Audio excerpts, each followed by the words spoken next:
Pemirsa masih bersama kami dalam Habar Banjarmasin. Gesan pian yang hanyar bergabung, berikut Habar Banjarmasin utama hari ini.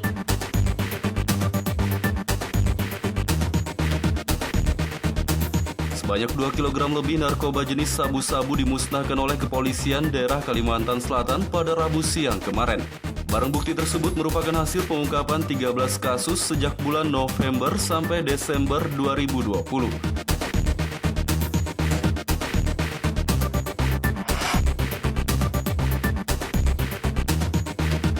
Warga desa Jelapat Baru, Kecamatan Tamban, Kabupaten Batola, mengeluhkan jalan rusak yang sering mencelakakan pengendara.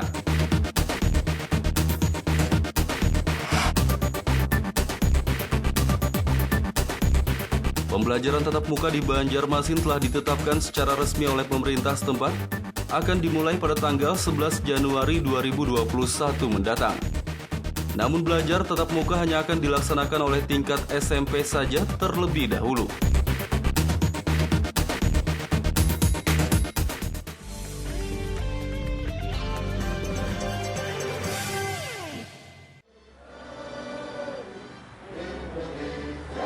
Ratusan hektar lahan di Kalimantan Selatan dilaporkan kritis. Hal ini disebabkan aksi pembalakan liar yang mengakibatkan gundulnya hutan lantaran hasil hutan seperti kayu habis ditebang.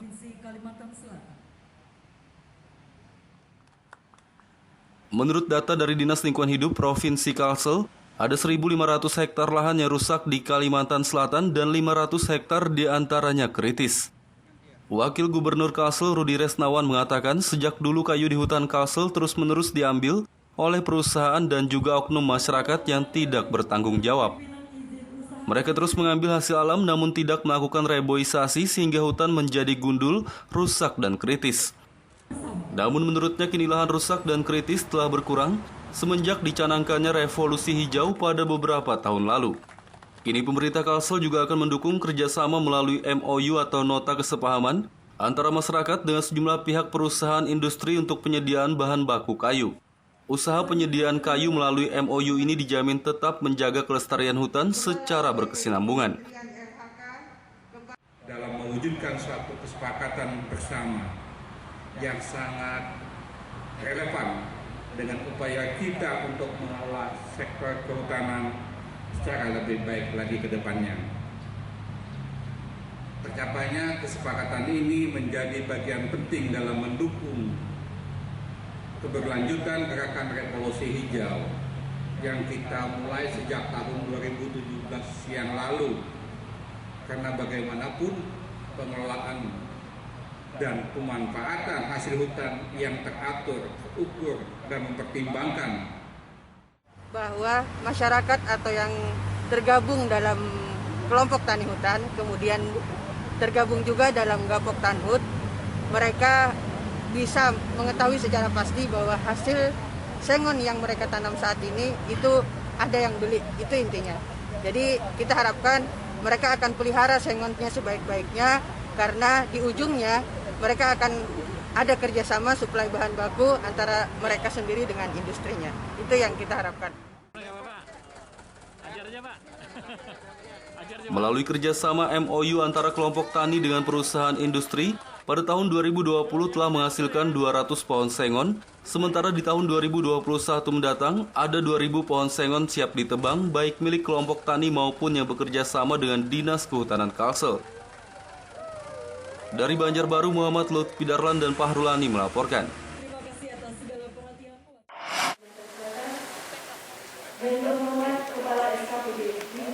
Masih ada sejumlah perusahaan di Kalimantan Selatan yang mengabaikan lingkungan, padahal semua perusahaan telah diwajibkan harus peduli terhadap lingkungan.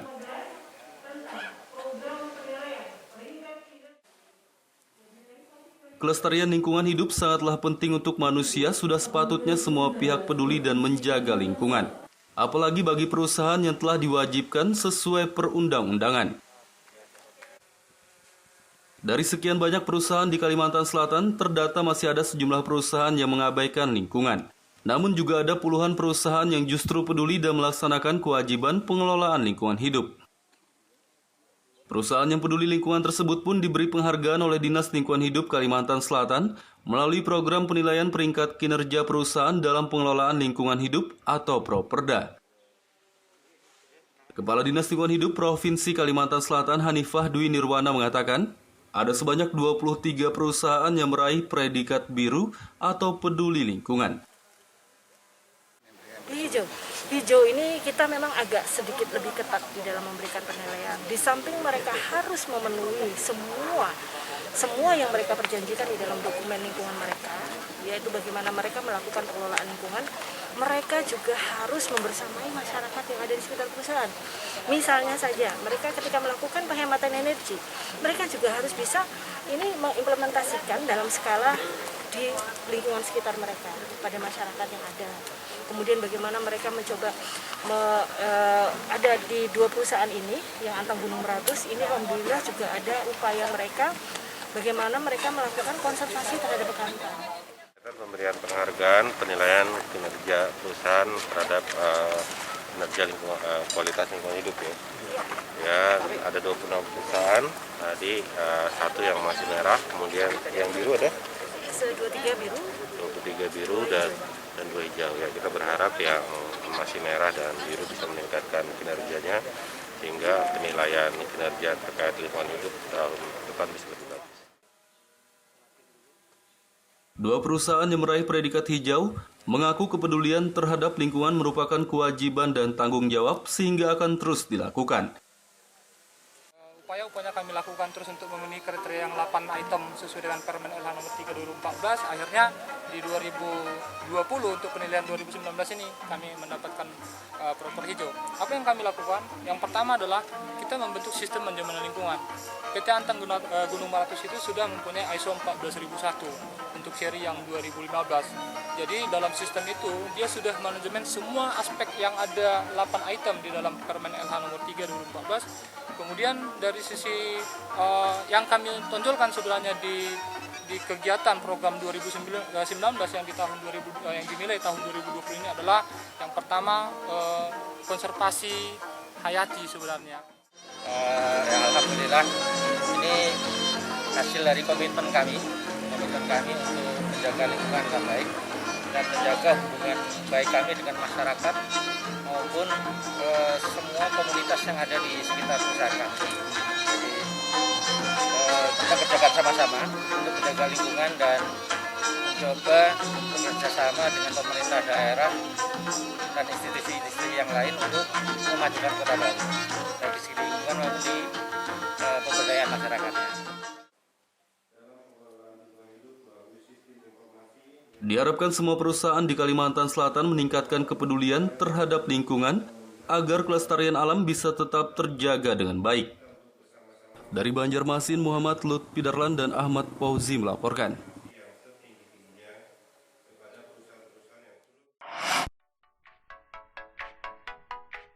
Salah satu ikon wisata yang memiliki pemandangan eksotis pinggiran Sungai Martapura di kota Banjarmasin, Kalimantan Selatan yakni Menara Pandang. Selain terlihat indah dari segala arah, ternyata bangunan yang mengusung bentuk 2 buah intan tersebut di dalamnya juga terdapat ruang Smart City yang menyuguhkan berbagai fasilitas gratis mulai dari tempat berdiskusi standar kantor serta sejumlah komputer dengan akses internet cepat yang dikelola oleh pihak Pemko Banjarmasin.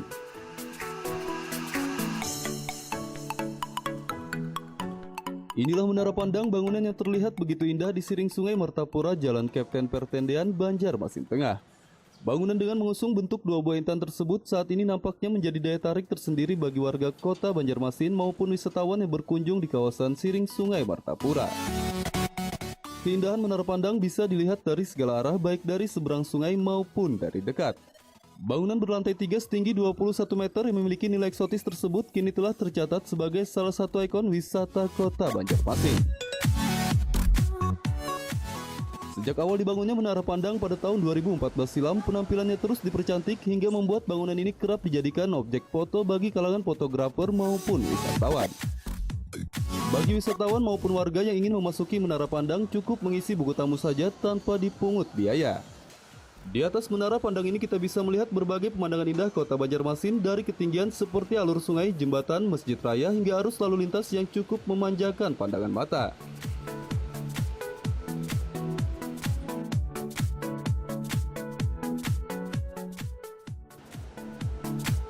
Salah satu pengunjung, Andre, mengatakan selain mendapatkan keindahan pemandangan kota Banjarmasin, Menara Pandang juga menyediakan ruang Smart City yang menyuguhkan berbagai fasilitas gratis mulai dari tempat berdiskusi standar kantor serta sejumlah komputer dengan akses internet cepat yang dikelola oleh pihak Pemko Banjarmasin. Sehingga fasilitas tersebut sangat membantu dirinya yang merupakan seorang kreator YouTuber.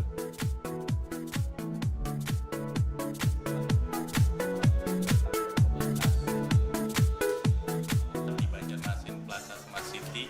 Nah, di sini saya dapat berbagai fasilitas sih, seperti ini komputer gratis dengan aplikasi desainnya. Kita bisa bikin konten creator di YouTube atau di dunia digital baik IG atau Facebook. Nah, yang di sana kita ada itu tempat meetingnya, kita bisa meeting, sharing dalam komunitas YouTube, komunitas digital yang ada di Banjarmasin.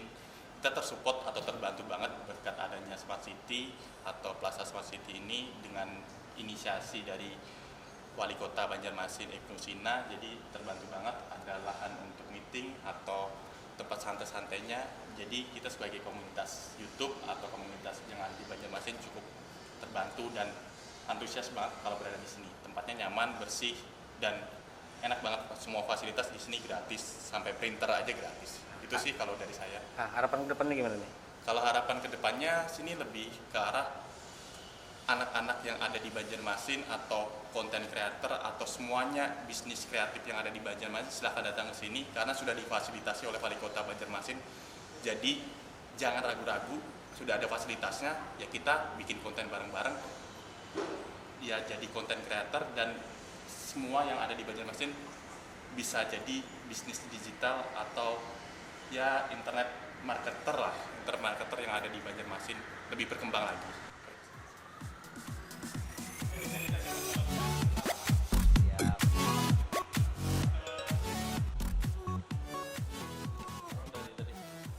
Sekitar 1.000 pengunjung memasuki bangunan ini setiap bulannya. Muhammad Lutfi Darlan melaporkan dari kota Banjarmasin, Kalimantan Selatan.